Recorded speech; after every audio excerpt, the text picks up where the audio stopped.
The first statewide snapshot of California's homelessness crisis since the pandemic hit reveals that the number of people without a stable place to call home increased by at least 2,250 over the past 3 years, to 173,800. That's based on a CalMatters analysis of the federal government's point-in-time count, a biennial headcount of people sleeping on the streets and in shelters tallied by California cities and counties earlier this year for the first time since 2019.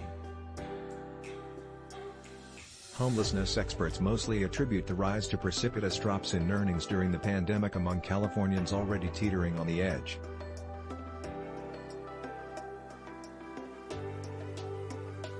They also point to a worsening housing affordability crisis that is decades in the making. "We have to solve this rotting core in the center of California, which is that we're 1 million units short of housing for extremely low-income workers," said Margot Kushel, director of the UCSF Benioff Homo. While homelessness grew by 15%, roughly the same pace as in recent years, something experts credit to pandemic-era safety nets like rental assistance, eviction moratoria and stimulus checks, the data also indicates the problem has gotten worse for the state's Latino population.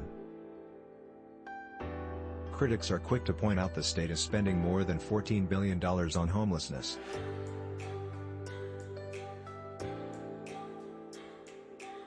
But advocates say its response is just now beginning. "The price tag is bigger now," said Tamaquia Moss, founder and chief executive of All Home, a San Francisco-based homeless policy organization. Meanwhile, the inflow is killing us.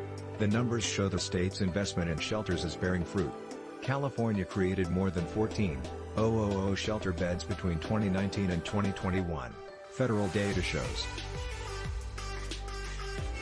And local organizations reported this year the number of people staying in emergency and longer stay shelters ballooned by nearly the same amount, from 42,800 to 57,200 people, a 33% increase since 2019. But there still isn't nearly enough permanent, affordable housing to bring people indoors for good. Most people, most politicians, when they talk about homelessness, it's, "We're going to build X number of shelters."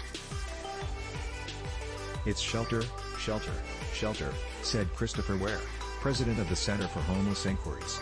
Well, all of this construction of shelters doesn't really change the scope of the problem. Meanwhile, the unsheltered count, or the number of people staying in tents, tarps, cars and other spaces unfit for human habitation, grew by about 7% between 2019 and 2022, to 116,600 people. That's a bump, but perhaps not reflective of the growing palpability of the crisis that dominates local headlines, political debates and neighborhood discussions.